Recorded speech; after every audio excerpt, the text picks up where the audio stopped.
Boa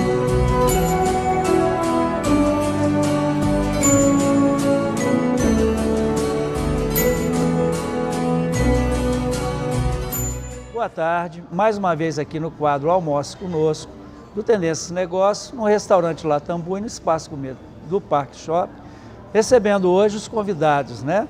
A deputada Luzia de Paula e nosso amigo aqui, Sandro Gianelli, que já faz parte aqui do Tendências Negócios. Boa tarde, deputada, boa tarde, Sandro. Boa tarde, Alex, boa tarde a todos aqueles que nos assistem. É muito bom poder estar aqui para fazer uma prestação de contas do nosso mandato nesse ano de 2015.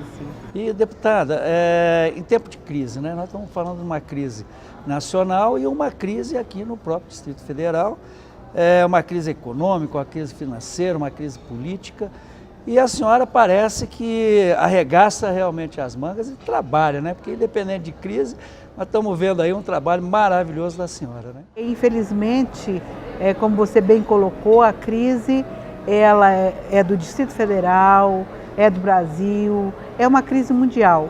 E o pior que eu vejo nessa crise, não só a crise econômica, mas a crise de valores, a crise que o homem ele não consegue sobrepor para poder enfrentar os outros problemas, porque para mim essa é a maior. E diante disso, a gente não pode ficar aí parado, tem que trabalhar. E com o nosso pessoal, a gente cobra muito da meninada e o resultado está aí. Isso é resultado de uma boa equipe, é resultado de uma soma, porque só também ninguém faz nada. Como a deputada acabou de pontuar, nós estamos vendo várias crises de valores acontecendo e parece que o social, cada dia que passa, vai sendo esquecido, vai sendo deixado ainda mais de lado, né? A deputada falou sobre essas crises de valores, essa crise de valores da família hoje, porque isso acaba influenciando em tudo, né, deputada? Se não existe uma base na família, a tendência é que as coisas percam, Infelizmente, Sandro, isso começa muito cedo. Começa ainda na primeira infância, quando essas crianças que vêm ao mundo, elas não são amadas, não são respeitadas, não são acolhidas e falta-lhe a educação. Quando falta acolhimento, a educação também passa longe. E com isso vai perdendo essa relação com o mundo social, essa relação que ela acaba mais tarde ela interferindo na família. A gente conhece o trabalho da senhora voltado, né, para a família, como, né, o Sandro falou, e as creches. Na gestão passada, a senhora, né, tinha mais gordura, né, tinha mais dinheiro. Então a senhora estava com um pouco mais de facilidade de implantar os projetos. E agora nessa gestão, deputada? Hoje nós temos construído 30 creches e tem mais creches para ser construída. E para que isso não parasse, agora nesse novo PPA, né, que ele vai de 2016 a 2019, nós também apresentamos outras emendas para que fosse construído mais creches. Serão 38 creches inseridas no PPA. Nós vamos fazendo por etapas, né? Serão 8 no primeiro momento, depois nós vamos ter aí a construção em outros anos de mais número, até chegar às 38 em 2019. Além disso, nós colocamos também para a construção do centro-dia, que é o atendimento ao idoso, né, que nós temos uma carência muito grande, e também um centro para os DEPACs. E a gente vê também aparecer agora no PDE, no Plano Distrital de Educação, a obrigação de que o governo do Distrito Federal, no ano de 2016, ele não deixe nenhuma criança de 4 anos acima fora da escola. O que é um desafio muito grande, eu espero que isso aconteça e nós vamos estar daí juntos para cobrar, vamos estar juntos para motivar, mas o que a gente prioriza é justamente a construção de creches, porque mesmo essas creches, essas 38, não serão o suficiente para acolher toda a demanda que o Distrito Federal tem no dia de hoje em relação à vaga de creche. Nós precisaríamos cobrir 30 mil vagas que não terão nesse ano, agora de 2016, nós não teremos essas 30 mil vagas de creche para ofertar às nossas crianças, nossas famílias. Deputada, e a questão da densidade demográfica, quer dizer, da explosão demográfica, isso atrapalha muito o planejamento? Porque se planeja para... Estrangula o Estado, né? Estrangula o Estado. Estrangula em todas as políticas públicas, tanto na educação, na saúde, no transporte, na segurança. Brasília, ela prepara um transporte para acolher um número X de habitantes. E daí a 2 anos ela vai ter que atender 3 vezes mais, 4 vezes mais, ou até muito mais que isso de habitantes, né? E a demanda do transporte, a demanda da educação, a demanda da saúde. Nós temos uma crise seríssima na saúde. Agora, essa crise não é só pela falta de recurso, essa crise é justamente por esse crescimento desordenado, esse crescimento acelerado que Brasília tem hoje. Sandro, a deputada é campeã de projeto de lei, né? Eu não diria campeã, né, Sandro? Eu diria que a gente tem um esforço muito grande para trabalhar, né? Nós apresentamos esse ano, só de projetos de lei, 76 projetos, nós apresentamos 5 projetos de lei complementar, apresentamos 15 propostas de emenda à lei orgânica, 2 projetos de decreto legislativo, apresentamos 5 projetos de resolução, 259 indicações, 26 moções, somando no total 511 proposições. Então, fala que o deputado não trabalha, né? Isso 511 nos mandatos que a senhora teve? Não, somente esse ano. Em 2015? Só 2015.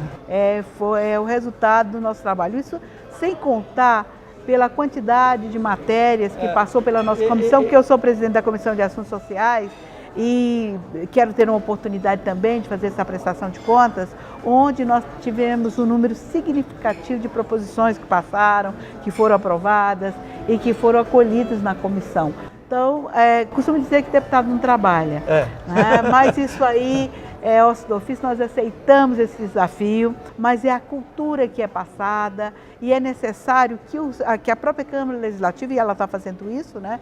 Quando ela faz a Câmara em movimento, quando ela leva a Câmara mais para perto do povo, as suas sessões solenes, as audiências públicas, ela começa a mostrar o seu papel e o seu trabalho. E começa também a ensinar à população que a Câmara é muito importante. Com todas as dificuldades, é a Câmara que faz com que as coisas aconteçam. Nada poderia acontecer de bem para a sociedade se a Câmara não tivesse ali com o seu olhar fiscalizatório, com o seu olhar solidário, e o papel dela é esse, né? É fiscalizar. Embora há uma grande confusão da população em relação à Câmara Legislativa. Eles confundem, acham que deputado vai tampar buraco, que deputado vai colocar linha de ônibus, que deputado vai construir escola. Então há essa confusão. O nosso papel é legislar e canalizar essas necessidades e cobrar para que elas sejam executadas. Sim, né? Porque vocês têm esse papel fiscalizador, mas tem esse papel também de fazer pressão, né? Porque se o governador não tapa o buraco, os deputados vão lá e perturbam, né? E precisa perturbar. Isso. Sandra, eu vou chamar para um intervalo, a gente vai fazer um breve intervalo e já a gente volta com mais projetos de leis e leis que foram aprovadas pela lei da deputada Luzia de Paula, que foram aprovadas na Câmara Legislativa aqui do Distrito Federal. Ótimo. Vamos para o intervalo. Voltamos agora do intervalo, aqui no restaurante Latambui, no Espaço Gourmet do Parque Shopping, no almoço conosco, recebendo hoje a deputada Luzia de Paula e Sandro Gianelli. Deputada, nós estávamos, antes do intervalo, falando sobre a Câmara Legislativa e a senhora falando sobre o trabalho da Câmara Legislativa, né? E eu acho que teve um gesto de grandeza quando a maioria dos deputados designaram a maioria dos seus valores de emenda para a saúde. Como é que foi isso, deputado? Cada deputado, ele, num gesto generoso, cedeu 12 milhões de reais das suas emendas ao governo para aplicação na saúde. Da nossas emendas, da nossa monta de emendas, nós, além de ceder esses 12 milhões, nós priorizamos a retomada de uma construção de uma obra no centro de saúde e na expansão do setor O de Ceilândia. Né? Nós sabemos da importância daquela unidade de saúde para aquela população, então escolhemos aquela obra para ser aplicada parte dos nossos recursos. E, deputada, vamos falar agora um pouco, né, desses projetos de lei e principalmente das leis que foram aprovadas, né, Sandra? Uma lei que se identifica muito com o trabalho da deputada Luzia de Paula é a lei das creches células. E eu gostaria que ela explicasse um pouco para a gente, porque tem tudo a ver com esse relatório que ela apresentou, principalmente do crescimento dessas creches aqui do Distrito Federal. A Lei 4.094 de 2008 foi a minha primeira lei aprovada na Câmara Legislativa, ainda com mandato de suplente. E o que significa essa lei? Antigamente, as instituições sem fins lucrativos, que cuidavam de creches, elas só poderiam ter uma única unidade física, com a mesma documentação, com a mesma diretoria. Com a lei, nós demos, a lei oportunizou as entidades com a mesma documentação, com o mesmo CNPJ, com a mesma diretoria, ela poder instalar quantas unidades físicas ela tiver condição de instalar. Então, com essa lei, nós demos essa oportunidade. E daí dá também uma mobilidade maior ao Estado, que ele pode conveniar com as entidades sem fins lucrativos em um maior número e atender a sociedade num maior quantitativo. E aí não ficou só nas creches, ela ampliou, porque as instituições não atendem só crianças, elas atendem também adultos, adolescentes, idosos. Então nós demos essa mobilidade, essa ampliação no atendimento das instituições vacacionadas. E, deputada, a senhora falou das creches e essa lei das crianças e dos adolescentes que a senhora aprovou. Como é que é isso? Esse é um grande marco. Foi emenda lei orgânica sancionada, emenda número 76 de 2014, que ela deu uma mudança de paradigma na questão da receita orçamentária no fundo da criança e do adolescente. Antigamente, esse fundo, ele não tinha condição de se movimentar, porque não tinha recurso. Com a emenda à lei orgânica, esse fundo passou de R$900 mil no ano passado para 45 milhões. E teve uma grande importância que nós colocamos também na emenda à lei orgânica, o não contingenciamento. Então, os outros fundos no início dos trabalhos do governo Rodrigo Hollenberg, eles foram todos captados para o Tesouro do Distrito Federal para pagamento de folha de pessoal. E o dinheiro do Fundo da Criança e do Adolescente, nós fizemos um trabalho bem consistente e não deixamos que ele retirasse, mas ele já tinha a força da lei, que ele não podia ser contingenciado. Deputada, recentemente, né, a senhora trocou de partido, foi para a Rede. Estou na Rede. Por identidade, até mesmo porque a senhora tem uma lei, né, que é do calçamento ecológico. Então eu queria que a senhora explicasse a sua ida um pouquinho, a sua ida para a Rede e se ficou mais à vontade de desenvolver projetos de sustentabilidade. Não só mais à vontade, mas a Rede é um partido que me abrigou e que nos dá a oportunidade de realizar alguns sonhos. Né? E a Rede, ela pauta na ecologia sustentável. Né? E daí nós tivemos também a oportunidade de, antes de estar na Rede, como você disse, da identidade, de aprovar uma lei, que foi a nossa Lei 4.059 de 2008, que foi o calçamento ecológico para os condomínios. Aquele espaço que não dava respiração à terra, né, ele tem... São aqueles bloquinhos, né, o calçamento ecológico, o piso intertravado, são os bloquetes, os blocos, que é para, né, poder absorver. Para poder absorver. E que hoje ele não é feito só de cimento, nós temos também o aproveitamento dos pneus. Nós temos algumas cidades que começam a fazer praças com o aproveitamento do pneu reciclado, fazendo blocos ecológicos para calçada. Deputada, e como é que a senhora faz ali? A senhora vai andando, vai vendo, vai vendo os problemas, aí pensa boa, assim, isso não está certo, eu vou fazer uma lei. É muito boa a pergunta. As leis, elas são construídas a partir do anseio da própria sociedade, também com a pesquisa dentro das comunidades e da percepção, né, que nós temos das necessidades da sociedade, do meio ambiente, né, para que nós possamos viver melhor. Agora é muito importante, a gente tem construído muito, mas que a gente tenha assim a preocupação com a qualidade das leis e leis que realmente servem para alguma coisa. E a gente tem tido esse zelo de não só apresentar leis, mas apresentar leis que sirvam realmente para a população. A senhora tem também algumas leis voltadas para as novas mídias, né? Hoje a gente está acompanhando muito essas questões das redes sociais, mas outros tipos de jornalismo, de formatos de imprensa têm surgido. Queria que a senhora comentasse um pouco. Inclusive até, deputada, eu faço eco as palavras do Sandro, porque nós temos, né, nossos veículos de comunicação são pequenos, Muito né? obrigada. Agora, e vamos fazer valer essa lei. Vamos fazer valer, mas a lei está aí, né? Mas também uma emenda à lei orgânica, a emenda número 74 de 2014.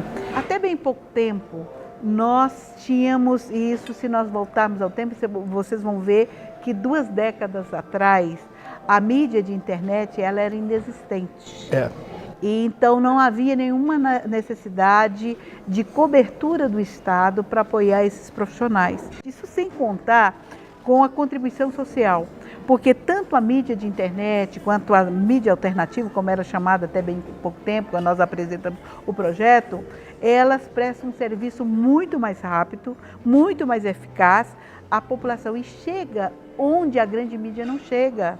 Então, além da contribuição social, né, da contribuição também com a questão do emprego, que são profissionais autônomos e que precisa garantir o seu sustento. Então, foi um projeto que, se nós avaliarmos ele com profundidade, ele trouxe grandes resultados e vai trazer muito mais. Hoje, nós já temos algumas notícias, por exemplo, a Câmara Legislativa, ela já cumpre. Verdade. Nós sabemos que algumas empresas do governo do Distrito Federal já estão cumprindo. E tem outra alegria para nós. Muitos estados estão nos copiando a lei do Distrito Federal. Que bom. Né? Então nós servimos de modelo não só no Distrito Federal, mas para outros estados do Brasil. Que bom. São tantas leis, são tantos projetos, são tantas coisas bonitas, né, de serem faladas, de serem ditas, de serem apresentadas, que aí já fica o convite para a senhora voltar num espaço de tempo muito breve. Mas eu gostaria que a senhora, né, passasse uma mensagem. Estamos chegando agora no Natal e pelo menos assim, né, a senhora, dentro desse otimismo da senhora, pudesse passar uma mensagem onde a gente sentisse a nossa autoestima pudesse aumentar. Obrigada. Será uma honra para mim poder estar aqui novamente, mostrar um pouco daquilo que nós estamos aí propondo e buscando para defender aqueles que nos deram a oportunidade de estar no mandato. Mandato é uma passagem e que seja um Natal pautado na sustentabilidade, porque nós temos que ter hoje uma consciência de nós mesmos para que nós possamos ser felizes. Obrigado, deputado. Obrigado, Sandro. Obrigado pela audiência e até o próximo domingo.